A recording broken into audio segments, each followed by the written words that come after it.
Hello friends, welcome to our channel. Students, आज हम KVS PGT TGT PRT exam जो 2023 में होना है उसके हम perspective on education and leadership topic के अंतर्गत आज मॉरल डेवलपमेंट ऑफ चाइल्ड के MCQs करेंगे। So let's start our today's video. See वस्तुनिष्ठ प्रश्न, objective type questions of moral development of a child. First question, कौन सा कथन सत्य है? ए, नैतिक व्यवहार जन्मजात होता है। बी, नैतिक व्यवहार जन्मजात नहीं होता। सी, जन्म के समय बच्चा नैतिक होता है। डी, इनमें से कोई नहीं। तो जो कथन सत्य है वो ये है कि जो नैतिक व्यवहार है वो जन्मजात नहीं होता। नैतिक व्यवहार का मतलब होता है मॉरल बिहेवियर, वो बॉर्न नहीं होता, यानी जन्मजात नहीं होता, जन्म से नहीं होता। नाउ क्वेश्चन 2, कौन सा कथन सही है? इसमें आपका ए है, जन्म के समय बच्चा नैतिक रूप से विकसित होता है। बी, जन्म के समय बच्चा न तो नैतिक होता है और न ही जो है वो अनैतिक होता है, न ही वो अनैतिक होता है। सी, सामाजिक मान्यताओं के अनुसार व्यवहार न करना ही नैतिक कहलाता है। डी, इनमें से कोई नहीं। तो जो कथन सत्य है वो है, जन्म के समय बच्चा न तो नैतिक होता है और न ही अनैतिक होता है। उस समय जब बच्चे का जन्म होता है ना तो उसको हम मॉरल कह सकते हैं और ना ही इमॉरल कह सकते हैं। तो जन्म के समय बच्चा न तो नैतिक होता है और न ही अनैतिक होता है, ये कथन सही है। अब चलते हैं क्वेश्चन नंबर 3 की तरफ। क्वेश्चन 3 है आपका, कौन सा कथन सही नहीं है? कौन सा कथन सही नहीं है? ए है, नैतिकता का संप्रत्यय एक सापेक्ष संप्रत्यय है। बी है, बच्चे का मन कोरी स्लेट है। सी, बच्चे का नैतिक विकास संवेगात्मक विकास पर आधारित है। डी, शैशवावस्था के में ग्रहण अच्छे बुरे की धारणाएं आगे चलकर नैतिक विकास का आधार कभी नहीं बनती। तो ऑप्शन डी यहाँ पर आपका राइट आंसर है। क्वेश्चन 4 है आपका, कौन सा कथन सही है? ए, बाल्यकाल में सामान्य प्रवृत्तियों के विकास के साथ नैतिकता और विनम्रता पाई जाती है। बी, बालक उचित आचरणों के पीछे निहित सिद्धांतों को अच्छी प्रकार नहीं समझते। सी, नियमों के पालन के लिए उनमें अंतर्दृष्टि विकसित नहीं होती। डी, किशोर कभी भी आदर्शों की बातें नहीं करता। तो जो कथन सही है स्टूडेंट्स वो है कि बाल्यकाल में सामान्य प्रवृत्तियों यानी जनरल टेंडेंसीज के विकास यानी डेवलपमेंट के साथ नैतिकता और विनम्रता भी पाई जाती है, यानी मॉरलिटी और पोलाइटनेस।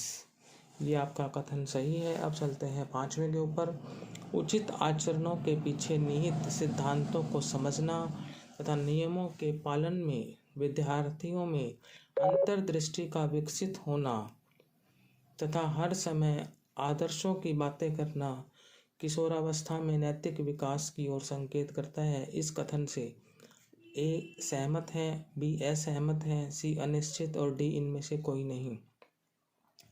तो इसका राइट आंसर है ऑप्शन ए, सहमत है।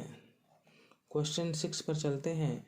किशोरावस्था में किशोर के नैतिक विकास पर उसके मानसिक और सामाजिक विकास का महत्वपूर्ण प्रभाव डैश है। ए ऑप्शन है पड़ता है, बी नहीं पड़ता, सी कोई संबंध ही नहीं और डी उपरोक्त में कोई नहीं। तो करेक्ट आंसर है इसका ऑप्शन ए, पड़ता है। क्वेश्चन 7, काम प्रवृत्ति सेक्स इंस्टिंक्ट किस अवस्था में तीव्र होती है? ए बाल्यकाल, बी किशोरावस्था, सी प्रौढ़ावस्था और डी कभी नहीं। तो काम प्रवृत्ति यानी सेक्स इंस्टिंक्ट जो है वो आपके किशोरावस्था में जो है तीव्र होती है। 7 का आंसर हो जाएगा बी। 8 है आपका, किस अवस्था में अपराधी बनने की अधिक संभावनाएं रहती हैं? ए आपका बाल्यकाल चाइल्डहुड, बी प्रौढ़ावस्था एडल्टहुड, सी किशोरावस्था एडोलेसेंस और डी इनमें से कोई नहीं। तो सी जो है किशोरावस्था यानी एडोलेसेंस जो है उसमें जो है अपराधी बनने की अधिक संभावनाएं रहती हैं। तो किशोरावस्था यानी एडोलेसेंस, सी ऑप्शन आपका राइट है। अब चलते हैं क्वेश्चन नंबर 9 की तरफ। निम्न में से किसका विकास किशोरावस्था में नहीं होता? ए अहम केंद्रितता, बी अभिरुचियाँ, सी तर्क शक्ति और डी जो है आपका प्रेक्षण की योग्यता। तो राइट आंसर है इसका आपका अहम केंद्रितता। निम्न में से किसका विकास किशोरावस्था में नहीं होता? तो वो अहम केंद्रितता का नहीं होता। चलते हैं क्वेश्चन 10 पर। निम्नलिखित में से कौन सा किसी बच्चे के सामाजिक विकास को प्रभावित करने वाला व्यक्तिगत कारक नहीं है? ए मित्र मंडली, बी स्वास्थ्य, सी संवेग और डी बुद्धि। तो इसमें राइट आंसर हो जाएगा आपका ए मित्र मंडली। क्वेश्चन 11 पर चलते हैं। बच्चे के सामाजिकरण में परिवार डैश भूमिका निभाता है? ए कम महत्वपूर्ण, बी रोमांचकारी, सी मुख्य और डी गौण। तो बच्चे के सामाजिकरण में परिवार जो है वो मुख्य भूमिका निभाता है। बच्चे का जो सोशलाइजेशन होता है, अगर हमसे पूछा जाए तो उसमें सबसे महत्वपूर्ण भूमिका किसकी होती है? तो वो उसके परिवार की होती है, फैमिली की होती है। तो ऑप्शन सी मुख्य राइट है। क्वेश्चन 12 है। डैश एक प्रक्रिया है जिसके माध्यम से मानव शिशु समाज के सक्रिय सदस्य के रूप में निष्पादन करने के लिए आवश्यक कौशलों का अर्जन करना प्रारंभ करता है। ए सीखना, बी परिपक्वता, सी विकास और डी समाजीकरण। सीखना यानी लर्निंग, परिपक्वता यानी मैच्योरिटी, विकास यानी डेवलपमेंट और समाजीकरण यानी सोशलाइजेशन। तो समाजीकरण एक प्रक्रिया है जिसके माध्यम से मानव शिशु समाज के सक्रिय सदस्य के रूप में निष्पादन करने के लिए आवश्यक कौशलों का अर्जन करना प्रारंभ करता है। D option is right. Now question number 13। निम्नलिखित में से कौन सा समाजीकरण का एक प्रमुख कारक है? ए कंप्यूटर, बी आनुवांशिकता यानी हेरिडिटी, सी राजनीतिक दल यानी पॉलिटिकल पार्टी और डी परिवार यानी फैमिली। तो परिवार ही है वो जो समाजीकरण का एक प्रमुख कारक है। हमने अभी भी देखा था क्वेश्चन नंबर 11 में। तो परिवार की ही महत्वपूर्ण भूमिका होती है समाजीकरण की प्रक्रिया में। तो राइट आंसर आपका है ऑप्शन डी परिवार। चलते हैं क्वेश्चन नंबर 14 की तरफ। मध्य बाल्यावस्था में भाषा डैश के बजाय डैश अधिक है?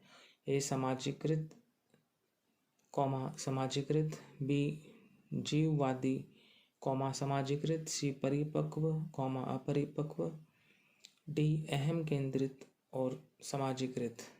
तो स्टूडेंट्स मध्य बाल्यावस्था में भाषा समाजीकृत के बजाय समाजीकृत अधिक है। Option A is right. Now question 15। समाजीकरण की प्रक्रिया में शामिल नहीं है? ए मूल्यों और विश्वासों का अर्जन, वैल्यू और बिलीफ्स, बी आनुवांशिक संचरण, सी एक संस्कृति की रीतियों और मानदंडों को सीखना और डी कौशलों का अर्जन। तो स्टूडेंट्स समाजीकरण की प्रक्रिया में शामिल नहीं है आनुवांशिक संचरण। बाकी जो तीनों ऑप्शन हैं, ए मूल्यों और विश्वासों का अर्जन, सी एक संस्कृति की रीतियों और मानदंडों को सीखना और डी कौशलों का अर्जन, ये तीनों जो हैं शामिल है।